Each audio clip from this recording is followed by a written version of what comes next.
عمران کیوں کر رہا ہے؟ وہ کہہ رہا ہے مجھے دوبارہ اپنی گود میں واپس لو. وہ اس لیے تھوڑی کر رہا ہے کہ میں پرنسپلی آپ کے خلاف ہوں. وہ ایسی کوئی بات نہیں ہے. تو فوج جو ہے، پاکستان کی بیوروکریسی ہو، پاکستان کے پولیٹیشینز ہوں، بزنس مین، ان سب کی رشتہ داریاں آپس میں. کوئی کسی کا داماد ہے، کوئی کسی کا چچا ہے، کوئی کسی کا تایا ہے، ایک MNA بنا ہوا ہے. تو یہ ایک مت بنی ہوئی ہے کبھی کبھی امریکنس کو بتانے کے لیے کہ جی بلاول بھٹو کہہ دیں گے کہ بڑی یہ ہم ڈیموکریسی از اے ریونج. میری مدر نے یہ بات کہی تھی. پریکٹیکلی کوئی ڈیموکریٹک ان کا وچار نہیں ہے. تو اس لیے فوج آرگینیکلی پاکستان کو ڈائریکٹلی اور انڈائریکٹلی رول کر رہی ہے. اور یہ سب کے سب سارے مل کے جو آج پاکستان کا حال ہے، جو حشر ہو رہا ہے، دے آل آر ایکولی ریسپانسبل. اب جو فائنینشیل کرنچ ہے، جو اتنی بڑی تباہی ہے، اس کا کارن پاکستان آرمی بھی ہے. چونکہ کشمیر کے نام پہ جہاد ہو رہا ہے 75 ایئر سے. 1 انچ پاکستان کشمیر کا لے نہیں سکا، 1 انچ بھی. جی. عوام کے بلینز اینڈ بلینز ڈالر، غریب عوام کے ختم ہو گئے. جانے چلے گئی سر. جانے چلی گئی. اکانومی جو پاکستان کی ہے نا، وہ فیک ہے انفارچونیٹلی. کبھی اچھی ہوتی تھی، سیالکوٹ میں چیزیں بنتی تھیں، باہر چلا جاتا تھا مال، کپڑا باہر جاتا تھا. اب تو کچھ بھی باہر نہیں جا رہا. جو آرگینک اکانومی ہے پاکستان کی، وہ بالکل نہیں ہے، پیرالل اکانومی ہے. جی.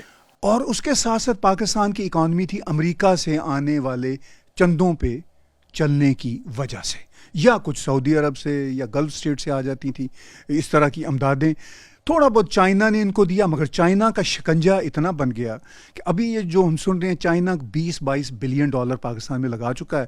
وہ جو ان کا وہ تھا ایک خاص سی پیک کے، وہ اب پیک ہو گیا. سی پیک اب آلموسٹ پیک ہو گیا. وہ جو 20-22 بلین آیا، somebody says 60 کوئی 50-60 ارب ڈالر لگا دیا ہے. 60 بلین تو ایکچولی تھا نا ایلوکیٹڈ. جی. لگا تھا ابھی تک 20-22 جو لگا تھا، وہ بھی واپس چائنا کو جا چکا ہے. سر، جو چائنا سے پاور پلانٹ آئے تھے، جی، وہ چائنا سے پیسہ آیا اور وہ 3 بلین ڈالر کے پاور پلانٹس کی انوائس آئی 12 بلین ڈالر. ٹھیک ہے، وہ چائنا سے پیسہ آیا، چائنا کو ہی واپس چلا گیا. اور پاکستان پہ انٹرسٹ اتنا بڑھ گیا، وہ لوگ کہتے ہیں رفلی، I don't have exact figure, 39 billion dollar آ گیا. ابھی جو پاکستان کا فائنینشیل کرنچ ہے، اس کا کارن سب سے بڑا چائنا ہے. جو ہڈن ایگریمنٹس ہیں، کچھ پتہ نہیں کیا لکھا ہوا ہے، کیا نہیں لکھا ہوا. اچھا، کسی کو نہیں پتا. یہ میں نے بھی بہت انویسٹیگیٹ کرا کہ کوئی سی پیک کا پتا، جیسے Japan funded the bullet train in India. You can find out the details online. Sir, آپ جائیں ایکسٹرنل منسٹری کی ویب سائٹ پہ جائیں، آپ کو سب مل جائے گا کہ یہ ہے اتنا پرسنٹیج پہ لون لیا ہے، اتنے سمے کے لیے لیا ہے، وہ تو جو بھی ہے XYZ. لیکن مجھے یہ بات سمجھ میں نہیں آتی کہ when we talk about Pakistan, یہ کیا نیچر ہے اسٹیٹ کا کہ everything is opaque. Sir, یہ اوپیک کیوں ہے اتنا؟ It's not just about CPEC, sir. Everything is opaque. Everything is opaque. وچار تک اوپیک ہیں. اس کا کارن یہ ہے کہ لوگوں کو یہ سوٹ کرتا ہے، جو ایلیٹ کلاس ہے، جو پاکستان کو چلا رہی ہے، ان کو یہ سوٹ کرتا ہے کہ اوپیک رہے چیزیں، تاکہ کوئی ریالٹی سامنے آئے نہ، ہر چیز دھندلی رہے، ہر چیز ویگ رہے. تو اس کی وجہ سے سب کے انٹرسٹ ہیں. دیکھیے، ہم پاکستان میں پاکستان کی آرمی کو بہت کرٹیسائز کرتے ہیں. وہ ٹھیک ہے، ان کو کرنا چاہیے، لیکن کوئی بھی کم نہیں ہے. آپ پاکستان کا میڈیا اٹھا لیجیے، بڑے بڑے جو ٹی وی اینکرز ہیں، وہ ہر چیز میں ریلیجن کو بیچ میں لا رہے ہیں. بھائی کیا کام؟ اکانومی میں مسٹر اسحاق ڈار نے کہہ دیا کہ یہ دیش اللہ نے بنایا ہے اور اللہ ہی اس کو چلائے گا. Can you believe it? Economy is a science. وہ وہاں پہ بھی اللہ بیچ میں آ گیا. مجھے تو یہ سمجھ، اسحاق ڈار کہہ رہے ہیں کہ اللہ چلائے گا، سیلری اسحاق ڈار لے رہا ہے. اب وہ اللہ ہی دے رہا ہے ان کو، ان کے مطابق. جی. تو اتنا یہ ویگ ہے سب کچھ، اور کنفیوژن ہے. دیکھیے، ایک کنفیوژن یہ ہوتا ہے کہ آپ کو پتا ہو یا مجھے پتا ہو کہ یہ بات ریالٹی یہ ہے، لیکن میں یہاں جھوٹ بول رہا ہوں، جس کو ہم ہپوکریسی بولتے ہیں. جی. اچھا، میں اب اس نتیجے پہ پہنچا ہوں میں سب کہ hypocrite is better than ignorant person. Ignorant کو تو پتہ ہی کچھ نہیں ہے کہ ہپوکریسی کیا ہے اور کیا نہیں ہے. تو this is a kind of a scenario. Pakistani elite, Pakistani جنتا اس میں رہ رہی ہے. اب پاکستان، بہرحال اگر میں بھارت کے ساتھ ریلیشن شپ کے دیکھوں کانٹیکس میں، تو پاکستان بھارت کے مجھے ریڈار پہ ہی نظر نہیں آتا. ہاں، وہ تو نام ہی نہیں لے رہے. سر، اچھا، آپ کی کتاب ہے الپاکستان، واٹ از دس اباؤٹ سر؟ یہ الپاکستان، یہ پاکستان کیوں، پاکستان کیوں نہیں، اس کے بارے میں ذرا بتائیے. دیکھیے، پاکستان میں بہت ساری گاڑیوں کے پیچھے نمبر پلیٹس جو ہے نا، وہ الپاکستان ہے. ٹریجڈی یہ ہوئی کہ صرف پاکستان کے مسلمان ہی نہیں، یہ سب کانٹیننٹ کے مسلمان بھی کچھ اپنے آپ کو اپنی دھرتی سے نہیں جوڑتے. وہ یہ سمجھتے ہیں کہ ہم عرب ورلڈ سے آئے ہیں. جی یہ جو الپاکستان کتاب ہے جی. یہ اس مائنڈ سیٹ کی ریفلیکشن ہے جو پاکستان میں 75 ایئر سے ہے کہ ہم بھارت سے تعلق نہیں رکھتے. تو پاکستان کیوں؟ چونکہ پی جو ہے وہ عرب لینگویج میں ہے نہیں. اچھا. وہ پاکستان بولتے ہیں لکھتے ہیں جب وہ پاکستان کو اپنی قومی لینگویج میں وہ لکھتے ہیں عربی زبان میں. تو یہ پھر اس کو فینٹسائز کرتے ہیں, آئیڈیلائز کرتے ہیں کہ ارے ہم الپاکستانی ہیں, اپنا ناتا بھارت کی دھرتی سے ختم کرنے کے لیے. کسی نے مجھے بہت اچھی بات بولی تھی سر, یہ in fact somebody told me, somebody very senior from Pakistan said that we have always identified ourselves not as Pakistan but we who are not India. جو بھارت کرے گا پاکستان کیا ہے, ہر چیز اس کے برخلاف کریں گے جو بھارت ہے, دیٹ از. تو یہ اور یہ بڑا مجھے اسٹرینج لگا جب انہوں نے ایسی بات کی. اچھا سر, میں آپ کو بات کہنا چاہتا ہوں کہ یہ تہذیبی رنجشیں بھی آپ کی کتاب ہے. جو خالستان, آپ نے اس کے اوپر پہلے بھی کمنٹ کرا ہے کہ Canada has become the hotbed of Khalistanis, اور وہاں پہ جو ریڈیکل اسلامسٹ ہیں وہ بھی مندر وندر توڑنا, یہ کرنا وہ کرنا. تو کینیڈین گورنمنٹ اس کے اوپر ایکشن کیوں نہیں لے رہی, یا یہ فریڈم آف اسپیچ کے اندر ہی لپیٹ لیتے ہیں سب؟ دیکھیے پہلے تو میں کینیڈا میں خالستان کی ریالٹی بتاتا ہوں. جی. اپیرنٹلی وہاں پہ جو خالستانی ایلیمنٹس ہیں جی. وہ بہت ایکٹیو ہیں, مگر حقیقت یہ ہے کہ ان کا بھارت پہ کوئی اثر نہیں ہوگا. جی. چونکہ بھارت میں جب میں آتا ہوں تو مجھے خالستان کی کوئی فضا نظر نہیں آتی. وہ اپنی دکانداری کے لیے یا اپنی چودراہٹ کے لیے یا اپنے مشن کے لیے کام کر رہے ہیں. وہ ان کا اپنا ایک جو ہے نا چندہ اکٹھا کرنے کا ایک ذریعہ ہے. میں جو خالستانی وہاں پہ ہیں میں ان کو کہتا ہوں کہ بھیا بات سنو, اتنا بڑا یہ کینیڈا ہے, کئی ایسے پروونس ہیں ہمارے جو پاکستان سے بھی بڑے ہیں سائز میں, مگر اس کی پاپولیشن 1 ملین ہارڈلی ہوگی, تو یہاں پہ خالستان بنا لو. یا اگر وہاں پہ بنانا ہی ہے خالستان, تو جو خالستان بنانا بنتا ہے وہ تو لاہور پر کیپٹل ہوگا نا آپ کا. جی. مہاراجہ رنجیت سنگھ کی کیپٹل. ٹھیک ہے نا جی, وہ پشاور تک جائے گا. جی. ٹھیک ہے, تو اس کی بات کرو. لیکن وہ ان کو پتا ہے کہ بھارت میں یہ خالستان والستان کی تو کوئی وہ ہے نہیں, یہاں پہ تو موومنٹ نہیں ہے, وہاں پہ بیٹھے وہ یہ کام کر رہے ہیں. اچھا سر, جو ریڈیکل اسلامسٹ ہے, میں واپس آپ کو کاٹ رہا ہوں, معاف کیجیے گا, ان کا بڑا گٹھ جوڑ ہے خالستانیوں کے ساتھ. They tend to mix and match. Right. اس میں آپ کو کیا لگتا ہے, what is the I S I's role in all this sir? I S I کا رول رہا ہے. اب آئی ایس آئی کا رول اس لیے کم نظر آتا ہے کہ ان کے پاس پیسے نہیں رہے. جی. بہت سیدھی سی بات ہے. آئی ایس آئی کا رول صرف اتنا ہے کہ ایک نوئسنس کریٹ ہو, ایٹ لیسٹ کینیڈا میں, امریکہ میں, آسٹریلیا میں, انگلینڈ میں یہ بات ہوتی رہے. اب ان کو بھی پتا ہے کہ یہ کوئی 80s کا زمانہ تو رہا نہیں. جی.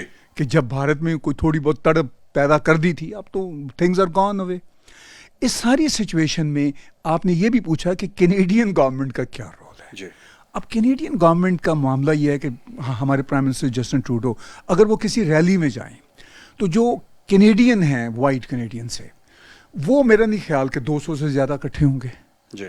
جب وہ ہمارے برامپٹن میں مساگا میں آتے ہیں جہاں دیسی کمیونٹیز رہتی ہیں, جہاں اسلامس بھی رہتے ہیں, جہاں خالستانی بھی رہتے ہیں, تو وہاں 2-3 ہزار لوگ آ جاتے ہیں. اور پولیٹیشین کو اس سے اچھا اور کیا لگے گا, وہ تو بھیڑ اکٹھا ہو وہ جائے. اپنے آپ کو کنگ سمجھتے ہیں. جی بالکل. ان کو یہ نہیں شاید اندازہ کہ بھارت میں تو 2-3 ملین لوگ مودی جی کے لیے اکٹھے ہو جاتے ہیں کسی پولیٹیکل ریلی میں. جی.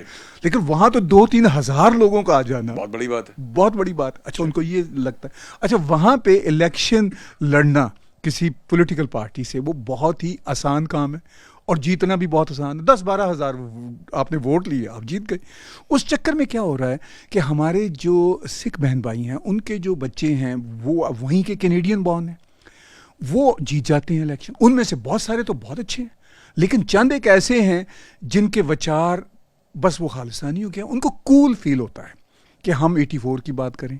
ایک بار ایک بہت بڑی پالیٹیشین میرے پاس میرے اسٹوڈیو میں آئے, وہ ایک کینیڈا کی تیسری پارٹی کے ہیڈ ہیں, جگمیت سنگھ ان کا نام ہے. جی جی جی. تو میں نے ان سے ایک سوال کیا, پنجابی میں انٹرویو کیا میں نے ان سے پوچھا کہ جگمیت صاحب آپ 84 کی بات تو بہت کرتے ہیں, پنجابی میں بول کے دکھائیے آپ نے کیا پوچھا. میں نے کہا جگمیت جی تسی 84 دی گل تو بہت کر دے جے, کدی 47 دی گل بھی کر لو.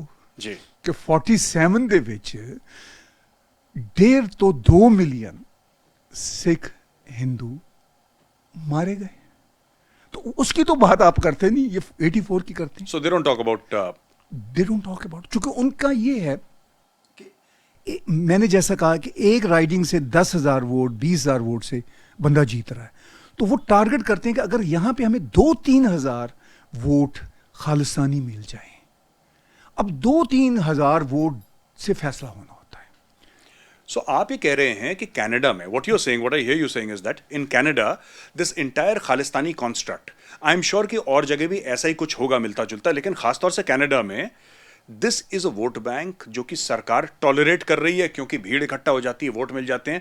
کم ووٹوں کے ڈلنے سے لوگ you know they might become member of parliament اور واٹ ایور اپنی پروونشل اسمبلیز میں وہ لوگ سلیکٹ ہو جاتے ہوں گے. اور this is also part of local Canadian politics جیسا ہوتا ہے. جی ایسا ہی ہے. اور وہ میں یہ نہیں کہتا کہ وہ 20,000 خالصانی ووٹ ہوتے ہیں, وہ تو مین اسٹریم ہوتے ہیں جن سے وہ جیتے ہیں. ان میں ہارڈلی کوئی 1,000 سے 2,500-3,000 ووٹ ہوتے ہوں گے جو جس سے وہ فیصلہ ہوتا ہے, جس سے ڈیسیژن ہوتا ہے, جو مارجن ہوتا ہے. آپ یہ دیکھیے جب پرائم منسٹر ٹروڈو آج سے 10 سال پہلے لبرل پارٹی کے ہیڈ بنے تو یہ ہیڈ نہیں بن سکتے تھے. ان کو ہیڈ بنانے کے لیے کچھ خالستانی ایلیمنٹس موبلائز ہوئے, اور وہ جو پارٹی کے اندر ووٹ ڈالنے ہوتے ہیں وہ ہارڈلی میرا خیال ہے 700-800 ووٹ تھے. جی ہارڈلی 700-800 ووٹ. ان 700-800 ووٹوں کے پڑ جانے سے وہ ان کا پلڑا بھاری ہو گیا اور وہ پارٹی کے ہیڈ بن گئے. تو اب ان کو مسٹر ٹروڈو کو یہ لگتا ہے کہ میں ان کی وجہ سے جیتا تھا پارٹی کی لیڈرشپ, تو یہ تو بہت بڑے لوگ ہیں. تو this is the kind of politics going on in Canada. Sir میرا آخری سوال آپ سے یہ ہے کہ ہم لوگ بات کرتے ہیں جو اسلامسٹس وہاں پہ you know they talk about even in U K sir, I have seen وہ انجم چودھری کر کے وہ نہیں تھا جو پریچر تھا, وہ کہہ رہا تھا کہ بکنگم پیلس کو ہی مسجد بنا دیں گے and all that, so he had some crazy ideas and other people also. یہ کینیڈین سوسائٹی میں اب کافی جگہ یورپ میں پش بیک ہو رہا ہے. جو رائٹ ونگرز ہیں وہ پش بیک کر رہے ہیں. Some incidents that they do are really unfortunate like Quran burning and all, which should not be done, but essentially what they say, میں اپنی بات نہیں کر رہا, بٹ دے سے جو کرتے ہیں ایسا, they say this is a push back, we don't want. So میرا یہ سوال ہے کہ جب کوئی جاتا ہے, کوئی صومالیہ سے پریشان ہے, الہان عمر جیسے ہو گئی, وہ صومالیہ سے پریشان ہے, وہ یو ایس چلی جاتی ہے, وہ پھر صومالیہ کو لے کے یو ایس میں کیوں, why does she want U S to become another Somalia? یہ کیا ہے؟ یہ میں نے کئی ریڈیکل اسلامسٹ میں دیکھا. جیسے انڈینز ہیں, انڈین جاتے ہیں, they would, I am not saying every Indian can assimilate, but Indians at least try to assimilate. Sometimes they are successful, sometimes they fail, and that's okay. But intent ہونا چاہیے assimilate کا. ایسا کیوں ہے کہ radical Islamists fail to assimilate, they create ghettos, and then this entire thing of radicalization takes place from mosques. یہ میرا آخری سوال ہے آپ سے. دیکھیے الہان عمر کی جیسے آپ نے بات کی, اس طرح کے جتنے لوگ ویسٹ میں جاتے ہیں اور وہاں کی پالیٹکس میں گھستے ہیں تو یہ اپنی ڈرٹی لانڈری جو ہے نا وہاں لے کے جا رہے ہیں, اور ان کو کاؤنٹر کوئی نہیں کر رہا. کاؤنٹر کرنے کے لیے جیسے بھارتی ہیں, اب یہ بھارت کے خلاف, اب الہان عمر کا کشمیر سے کیا لینا دینا؟ بھائی آپ صومالیہ کی ہو, you have nothing to do with Kashmir. لیکن وہ ایک وکٹم ہوڈ کارڈ ہے نا کہ میں مسلم پاپولیشن کو کروں. اب اچھا مسلم پاپولیشن میں بھی کشمیر کی بات کون کرتے ہیں؟ صرف پاکستانی کریں گے نا. جی ایون بھارتی مسلم بھی نہیں کرتے. بھارتی مسلم انٹرسٹ نہیں, ٹھیک ہے, اور مڈل ایسٹرن مسلمس کو بھی کوئی نہیں ہے. تو وہ سارے کا سارا وہ 500,000 لوگ اکٹھے کرنے کا شوق ہے ان کو. جی چونکہ تالی وہاں پہ تو کوئی بجاتا نہیں ہے. اب آپ نے پش بیک کی بات کی, اب امریکہ ہو, کینیڈا ہو, یورپ ہو, ہم پش بیک دیکھ رہے ہیں. ہمارے کینیڈا میں پش بیک ہو رہا ہے. مجھے یاد ہے آج سے 15-20 سال پہلے کینیڈا میں اسلامسٹ جو فورسز تھیں وہ کافی آگے آئی تھیں, اب وہ پیچھے جا رہی ہیں, اس لیے پش بیک ہو رہا ہے. اب ایک ریئیکشن بلٹ ہو رہا ہے, پرائم منسٹر ٹروڈو کے خلاف بھی ریئیکشن بلٹ ہو رہا ہے, اور یہ ہم باقی یورپین اور ویسٹرن کنٹریز میں بھی دیکھ رہے ہیں. تو مجھے یہ لگتا ہے کہ یہ جو پش بیک ہے نا یہ اب بڑھے گا. سیدھی سی بات ہے, ایکشن کا ریئیکشن تو ہے, ایکشن کسی طرح کا بھی آپ لے آئیں, آپ مسلمس کے خلاف ایکشن لے آئیں, ریئیکشن آئے گا. اب مسلمس کا ایکشن جو ہو دوسروں کے خلاف آئے گا تو اس کا بھی ریئیکشن آئے گا. تو یہ ایکشن اور ریئیکشن کی جو ریالٹی ہے جو شاید آئنسٹائن نے کہی تھی کہ ہر ایکشن کا ایک ریئیکشن ہوتا ہے, تو Newton's law of motion. Newton's law of motion, جی جی معافی چاہتا ہوں, میں سائنسدانوں کو بھی مکس کر دیتا ہوں. تو یہ ساری, اور وہی تھیوری آف ریلیٹیوٹی بھی ہے. جی تو مجھے یہ لگتا ہے کہ یہ کوئی وکٹم ہوڈ کا کارڈ بہت چلنے والا نہیں ہے. الٹیمیٹلی پھر ریئیکشن آتا ہے, اور جو سوئے ہوئے وائٹ ویسٹرنرز ہیں وہ کہتے ہیں کہ بھائی انف از انف. جی سر, بہت بہت دھنیہ واد ہماری شو میں جوائن کرنے کے لیے. Ladies and gentlemen, this lovely conversation with Mr. Tahir Aslam Gora of Pakistani descent, but says very firmly he's an Indian by heart, Indian by culture, and Indian